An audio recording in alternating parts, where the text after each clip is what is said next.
Hey, I'm Matthew with Fine Press, and this is another installment of Creative People Are Weird. Where do you work? There's a good chance you work in some sort of corporate environment somewhere. You may do something else, but I think a lot of people who watch and a lot of people in America are working in some sort of office environment that likely contains people who identify themselves as creative people and people who identify themselves as uncreative people.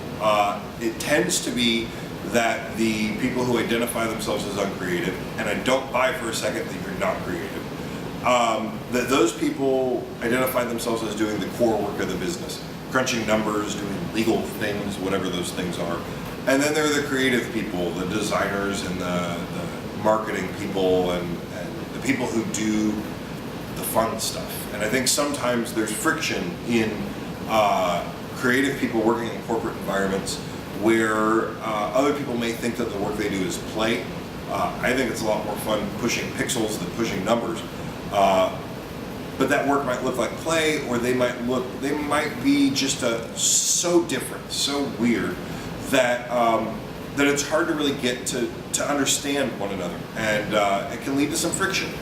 And I think one of the ways to deal with that is to really start to understand what motivates other people. And I think a great tool for doing that, which has nothing to do with creatives but can help in this path quite a bit, is a tool called the DISC profile. It's a short little test questions that help you figure out kind of what motivates you, who you are, what type of personality you are. The DISC, I forget what they all stand for, but I can tell you if you're familiar with it, I've got a lot of I and a lot of D. And that means I'm an influencer and I exert dominance. And if you're one of my friends, you're laughing right now because you know this is true. I talk a lot and tend to dominate conversations. It's something that I have become aware of and over the years and try to accommodate for, because I know that there are people in my life who do not do that and aren't necessarily comfortable with me doing that because it doesn't give them the chance to breathe. And that has happened in my life in a corporate environment, and if you're like me, it has probably happened to you.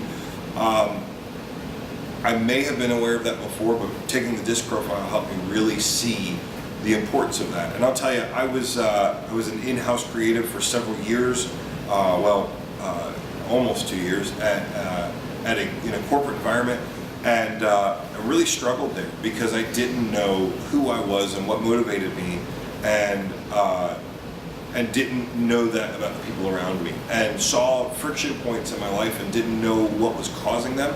Took the DISC profile and it all started to make sense.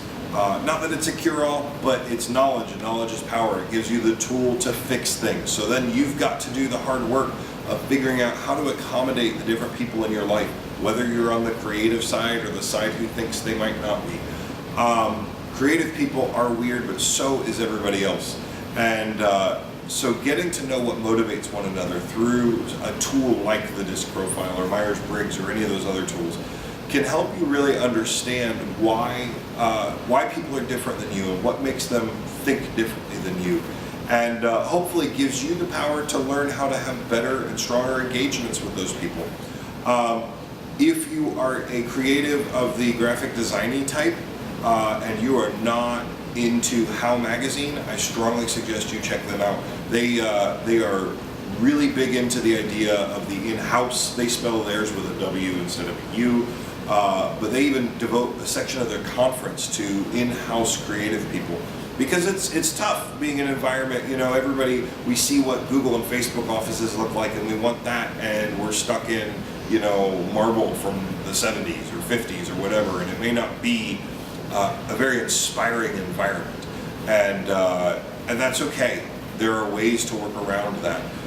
If you feel all alone as an in-house creative, find other people on LinkedIn or Facebook or wherever. Build some community. Comment here. Say, hey, who else is going through this?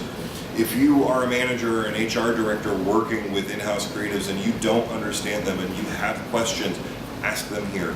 Maybe somebody will have a really great answer for you, a way to work in the constraints of the situation you've been left with. In-house creatives can be an incredible asset, but it can be challenging to manage the the gap between creative people and the creative work and the other work that's done in the office. So please, if you have any questions, comments, go ahead and like this, please, and share it, because it lets me know you're listening. Otherwise, it's just me, John, and a camera sitting here. And it's fun, but I'd love to hear from you too. I'm Matthew with the Fine Press. This is Creative People Are Weird.